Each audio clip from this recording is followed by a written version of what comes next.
memastikan diagnosa penyakit kalian itu apa, kalian tetap harus ke dokter.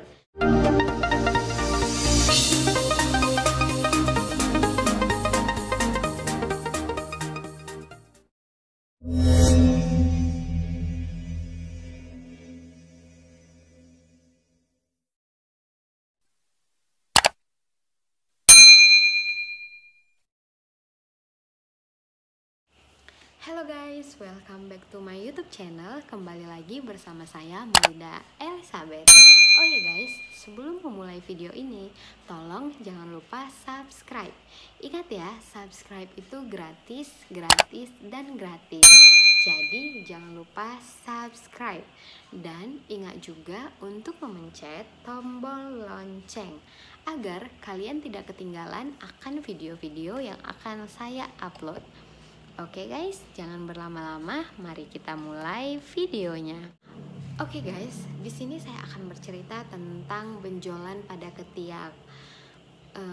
Benjolan pada ketiaknya itu seperti tumpukan lemak dan dia tidak mempunyai mata.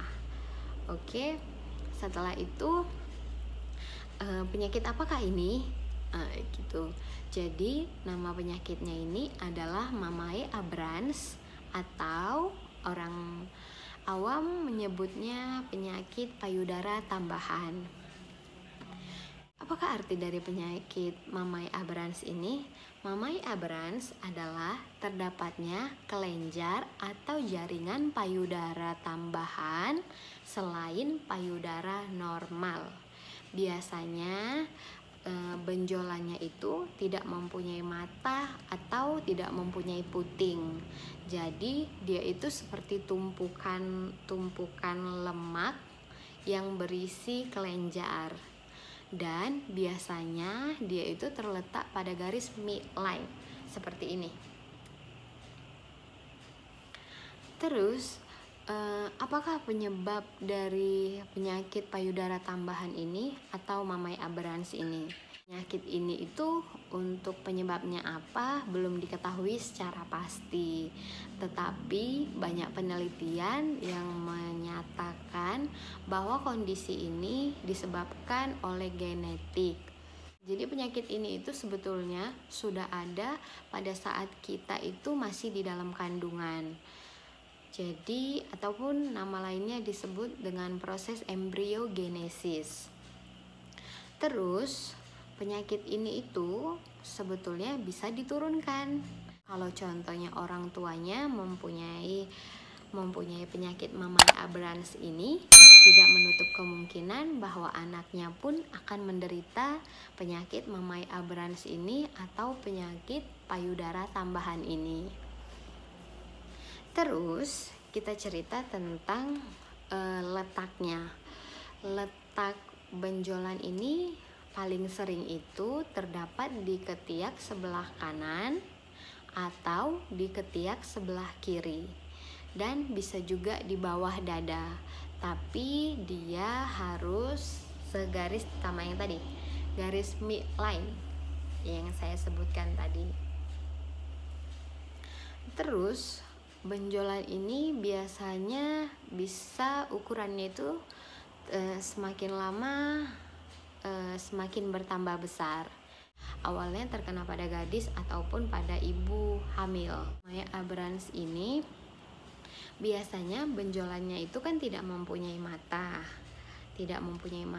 ataupun tidak mempunyai puting, dan biasanya itu tidak nyeri. Kalau kita masih gadis, biasanya benjolan ini tidak mempunyai keluhan. Tetapi ketika kita sudah hamil, biasanya baru mempunyai keluhan. Tapi tidak menutup kemungkinan juga pada saat gadis pun sudah mempunyai keluhan, ya. Jadi keluhannya itu apa? Kalau untuk keluhannya biasanya yang terjadi itu adalah nyeri. Nyerinya itu pada saat kapan? Jadi nyerinya itu biasanya pada saat mau atau akan menstruasi, atau pada saat menstruasi atau pada saat haid. Terus biasanya benjolan ini semakin lama semakin membesar. Ya, keluhannya sih yang sering dirasakan oleh penderitanya yang lebih sering itu. Terus untuk penanganannya sebetulnya bagaimana gitu ya. Kalau untuk penanganannya, kalau benjolannya tidak mempunyai gejala, tidak mempunyai keluhan, kitanya tidak mempunyai keluhan, ya dibiarin aja, ya tidak apa. Diangkat ataupun maksud saya dioperasi juga boleh.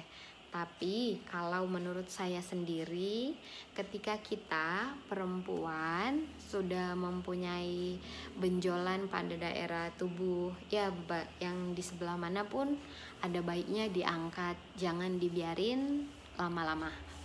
Lebih baik diangkat kalau menurut saya.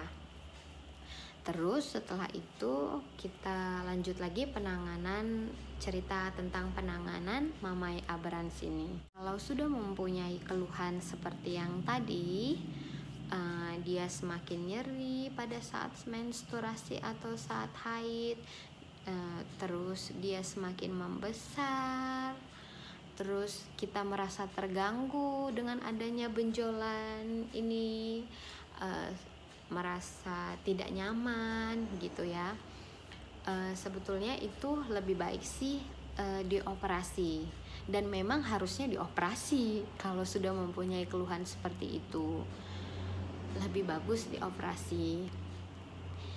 Apakah ada makanan yang perlu dijaga kalau kita sudah melakukan operasi ataupun mengangkat penyakit mamai aberans ini agar penyakit ini tidak berulang lagi?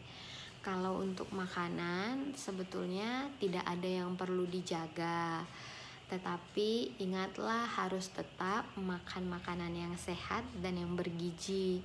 Jangan kita makan fast food sembarangan, sesering mungkin, ataupun makan makanan yang berpengawet. Sebaiknya ya kita hindari atau kita kurangin. Karena apa? Karena kan tadi penyakit ini sebetulnya itu kan sudah ada dan sudah diderita pada saat kita masih di dalam kandungan.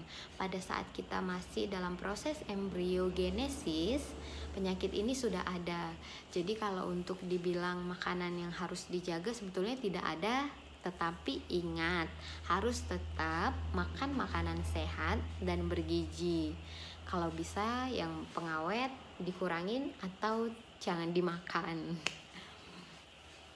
Terus kalau contohnya sudah operasi, sebaiknya apakah tindakan yang harus kita lakukan untuk kedepannya? Kalau tindakan yang harus kita lakukan untuk kedepannya, apabila kita baru selesai dioperasi atau sudah dioperasi, ya sebaiknya kita memperhatikan luka kita pada kebersihannya. Sebaiknya kebersihannya tetap dijaga agar cepat kering, jadi cepat sembuh. Dan makanlah makanan yang sehat dan yang bergizi dan yang berprotein tinggi agar luka operasinya cepat kering. Ya, seperti itu. Oke teman-teman, jadi mungkin sekian dulu cerita tentang penyakit mamai aberans yang saya jelaskan. Kalau contohnya teman-teman mempunyai gejala yang sama, adanya benjolan pada ketiak sebelah kanan ataupun kiri, benjolannya tidak mempunyai mata ataupun tidak mempunyai puting, terus benjolannya semakin nyeri ataupun semakin sakit pada saat menstruasi atau pada saat haid, benjolannya semakin membesar, ya sebaiknya teman-teman tetap memeriksakan diri ke dokter ya, harus ke dokter walaupun mempunyai keluhan yang sama seperti yang saya ceritakan tadi. Untuk memastikan diagnosa penyakit kalian itu apa, kalian tetap harus ke dokter walaupun keluhannya sama dengan apa yang saya ceritakan. Oke? Oke teman-teman, sekian dulu cerita tentang Mamai Aberrans atau penyakit payudara tambahan. Kalau contohnya teman-teman ingin bercerita ataupun menanyakan ataupun ingin saya menjelaskan, ada yang bersin, ingin saya menjelaskan tentang penyakit lain, boleh silahkan komen di kolom komentar ya. Oke teman-teman, sekian dulu video tentang Mamai Aberrans ini. Jangan lupa like, komen, dan subscribe. Ingat ya, kalau teman-teman merasa video saya ini menginspirasi, silahkan di-share ataupun dibagikan ke teman-teman lainnya. Oke? Teman-teman jangan lupa untuk selalu mensubscribe channel saya dan like video-video saya. Oke, terima kasih telah menonton video saya. Dadah.